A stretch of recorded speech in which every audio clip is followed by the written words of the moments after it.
Nancy, you are way too dramatic. It's just cooking. Even if it's for 3 more people, it doesn't change the workload that much, does it? My husband said with a look that resembled watching a child throw a tantrum, and I was at my wit's end. Why do I have to take care of my sister-in-law and her kids? With a strained voice, I blurted out, "Well, I'm leaving then." My name is Nancy. I have been living a peaceful life with my husband, Joe. Joe lost his father when he was a child, and since then, he and his sister Mary were raised by their stepmom. I heard she was a very kind lady, but she passed away before Joe and I met. After that, Joe and Mary supported each other as siblings. That's why they are very close. When I met Mary before our marriage, she was in tears of joy because her brother was getting married. She was the epitome of a devoted sister, crying and saying, "My big bro finally found his happiness." Joe used to tell me he was grateful that I married him despite his complicated family situation, but the situation didn't bother me one bit. I fell in love with him because he's efficient, can handle anything, and has a strong sense of responsibility. Shortly after we got married, I found out I was pregnant. Joe was thrilled, and I couldn't wait to meet our little one. Knowing that the baby was on the way, we moved to a slightly bigger apartment, but that turned out to be a mistake. It was a sheer coincidence that we moved close to Mary's place. I didn't have a bad impression of Mary, so living near her wasn't an issue for me. However, just a few days after we moved in, while Joe and I were trying to settle in and unpack our stuff, Mary showed up. "Hello! I came here to see you, Nancy." "Oh, hi Mary." To be honest, I was taken aback that Mary had just dropped by our place.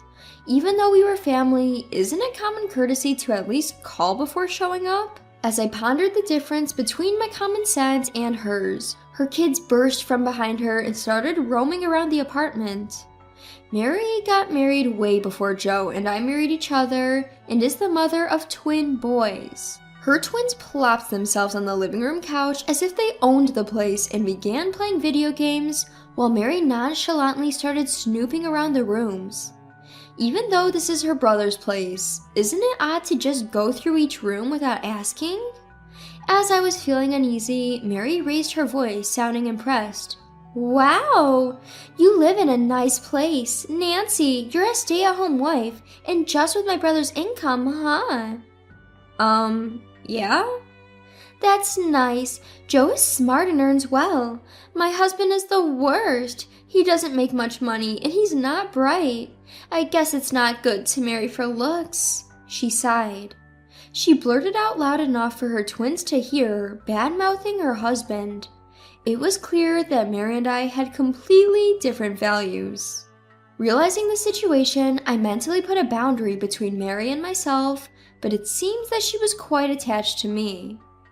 "Well, I'm gonna lounge on the couch a bit," she declared, and then turned on the TV without permission. As I was surprised by her behavior, as if she were in her own home, one of the twins spoke up. "I'm hungry," addressing Mary. She looked annoyed and said, "Ugh, really?" and then glanced at me. "Nancy, is there anything for the kids? They're hungry." Because Mary directed the topic to me, the child came over and repeated, "I'm hungry." I couldn't just ignore the hungry children, so I made an early lunch.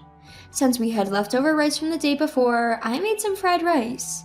Upon serving it, they started eating it with gusto. There were only spoons for adults in our homes, and they seemed too big for the twins, causing fried rice to spill from the corners of their mouths. Mary made no attempt to clean up the mess. While eating her own fried rice, she advised, "You're having a child too, right? You should get spoons and stuff for kids."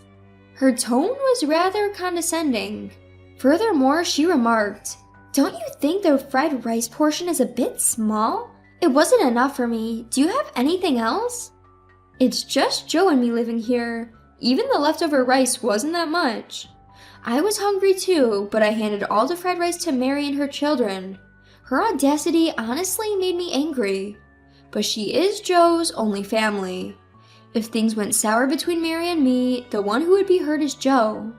Suppressing my anger, I answered, "We have instant noodles." Mary reluctantly agreed, Alright, that'll do. When I made the instant noodles and handed it to her, she said, "You're pregnant. You need to eat nutritious food, not instant stuff. It's bad for the baby." I genuinely wanted to kick her out of here right then and there. Just when I was getting a headache from Mary and her kids hanging around like they owned the place, I hinted at her. "When are you planning to go back today? Don't you have to prepare for dinner?" But Mary suggested something outrageous. "Huh? I'm staying tonight. I want to see my brother." "What?" "Since lunch was a bit of a letdown, make sure to serve a proper dinner. It's not good for the kids otherwise." Pointing at the kids who were running around in our apartment, Mary said this, and I finally protested, "Sorry, but I can't let you guys stay here. We're not prepared for guests. We don't have extra bedding or toys for the kids. It will be boring for them." "Oh, okay then. We'll leave after dinner. Make sure to get the bedding before we come next time." I was quite annoyed with Mary, who was acting high and mighty, but I left them behind and went out to buy dinner. Hoping Joe would ask her not to drop by unannounced, I suppressed my irritation and served the food. Joe came home while Mary and the children were eating dinner. Without surprise at her presence, Joe said, "Oh, Mary, you're here," and joined us for dinner. Even after dinner, Mary and her kids lingered around for a while before finally leaving. That's when I finally told Joe about what happened today. The fact that Mary just suddenly showed up, how she threw me for a loop by demanding lunch out of the blue, and that she ordered me to buy bedding for them. After telling him everything, Joe gave a thoughtful, "I see," and then responded with an answer I wasn't expecting. "Well then, we need to buy it sooner rather than later. We should also consider buying one for children. Let's go buy them by car on our next day off." "Wait, are you serious?" Joe nodded as if it was the most natural thing in the world, leaving me feeling incredulous. Despite telling him how hard it has been with me being pregnant, why would he prioritize his sister's requests over mine? I told Joe, "To be honest, I'm not thrilled with the idea of Mary showing up unexpectedly or staying over. It's a hassle and really stressful. Mary and I lost our parents, so we don't have a place to call home, and she probably sees this place like home and feels comfortable around you because you're her sister-in-law. Try to be understanding. Plus, you're going to be a mom soon, so it's good practice to care for kids. I guess you're feeling awkward because you're not close with her yet. You'll get used to it, just bear with it at first." Okay? The reason I reluctantly agreed was because I love Joe. There was a faint hope that if I could get along with Mary, maybe we could have peaceful days. On his next day off that week, he actually went to buy bedding. He also bought a lot of toys. They were obviously for the twins, but Joe laughed and said, "Our kids can use them when they get older." As for me, I wondered whether it was really okay for our children to be given hand-me-down toys, but I couldn't exactly tell him to return what he had bought. Mary seemed to like our home, now with bedding and toys. Since then, she started showing up to our place nearly every week. I asked Mary once, "Is your husband okay with being left alone? Doesn't he feel lonely?" But Mary flippantly dismissed my concern with, "He's fine. I don't care about a low-income man like him." I was trying to hint at her to go home, but she didn't get it. The only reason I couldn't directly tell her to stop coming or to leave was because I'm a timid person. I told Joe several times that Mary's overnight stays were stressful for me. At first, he listened to me seriously, but wouldn't budge from his position that I could eventually get along with Mary. Over time, Joe seemed to get annoyed with me talking ill of Mary, and he started to ignore what I was saying. The baby in my belly was growing healthily. Looking at the sonogram, I kept worrying about whether it was okay to stay with Joe. My breaking point came when I asked him, for the umpteenth time, to tell Mary not to come visit us anymore. "That's impossible. Mary is apparently getting a divorce." "What? A divorce?" Mary always spoke ill of her husband, so I had suspected that their marital relationship wasn't good, but I hadn't heard anything about a divorce. "She doesn't have any other place to stay, you know, so I thought we could live together." Why would Joe say something like that when I've been telling him how much I don't want Mary to come over? Looking at my speechless face, he turned his gaze on me as if he was looking at a petulant child. "Nancy, you're overreacting. Cooking for 3 more people isn't that much of a difference. I was at my wit's end. It was clear as day that Joe valued Mary more than he valued me. I'm leaving then. Ignoring Joe's startled, "What?" I fetched the largest suitcase from our closet. As I hurriedly packed my things, Joe was in a state of panic. "Why are you doing this?" I glared at him sharply in response to his flustered question. "You're always going to prioritize Mary over me, aren't you, Joe? It's always been like that. I thought you'd eventually say something to her, but you never did. And why am I the one who always has to do the housework like a maid? She comes over every week. She could at least help me." "Then you should have just told her that." "I didn't say anything to her because you matter to me, but I can't handle it anymore. Let's divorce." With my voice trembling with humiliation and anger, Joe was left gaping in shock. Ignoring him, I finished packing and returned to my parents' home. I explained the situation to my parents, told them I was getting a divorce, and promptly prepared the divorce papers. I filled out my section and mailed it with a letter saying, "I don't need any settlement, just the divorce." A few days later, Joe showed up at my parents' home. "It's ridiculous to divorce over something like this. What about our unborn child?" "Thankfully, my parents are healthy. I will raise the child with their help. So, Joe, please don't interfere with us anymore." "Why? Is it so wrong to care for your sibling?" "If we're married, I wanted you to consider me and our unborn child first.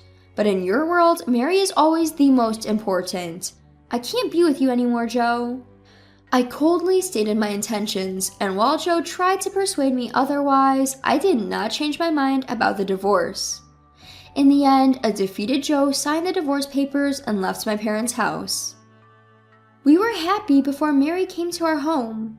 The thought brought tears to my eyes as I watched Joe's shrinking figure depart. A few weeks later, I received a call from Mary. "Ah, Nancy, can you come and help me? I'm moving, but I don't have anyone to take care of my kids. Joe is so down that he's not helping at all." According to Mary, Joe had become an empty shell after our divorce. He was constantly distracted at work, made mistakes he usually wouldn't, and wasn't eating properly. Joe decided to see a doctor due to his work colleague's recommendation. He decided to take some time off, but according to Mary, he barely leaves his bedroom.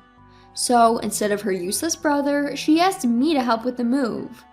"Why should I have to help you?" "Huh? Well, you and I are sister-in-law. Plus, we got along pretty well, didn't we?" "We've never gotten along." On the other side of the phone, Mary seemed genuinely surprised, thinking that we were close. I had done my best to convey, "Go back to your place and don't come to our home," but it seems that feelings don't get across unless they're put into words. Regretting that I hoped she would understand, I laid out my feelings to Mary. "I may have married Joe, but I never intended to become your mother. I've asked you many times not to come over without calling. Why should I get along with someone who can't even respect that simple request?" "But I'm raising twins. It's hard, so it can't be helped." "If you had cooperated with your husband, wouldn't things have worked out? You found it bothersome to work with a disobedient husband and pushed everything onto me, right? I'm not a maid or anything. Do you really think I'd feel good about being treated like that? Imagine if you were in the same situation." Mary, seeming confused, countered, "But Nancy, aren't you my sister-in-law?" I sighed in response. "I divorced Joe, so you and I are complete strangers now. From now on, you and your brother should support each other and live together. We probably won't see each other again. Goodbye." After decisively ending the call, I blocked Mary's number. For a while, she continued to send me messages on WhatsApp telling me how hard her life was. Apparently, Joe spends his days crying, saying, "I wanted to see my kids," and the twins are in their mischievous phase. Mary seemed to be having a tough time taking on all the housework and parenting she had been neglecting. I was able to give birth to my baby safely, a healthy and adorable boy. For a while, I planned to rely on my parents, but once my child gets into daycare, I plan to go back to work. As a single mother, I was determined to raise him well. I will pour all my love into my son to make sure he never feels lonely without a father. I'll make sure you're happy. Holding my finger with his tiny hand, he made me smile softly.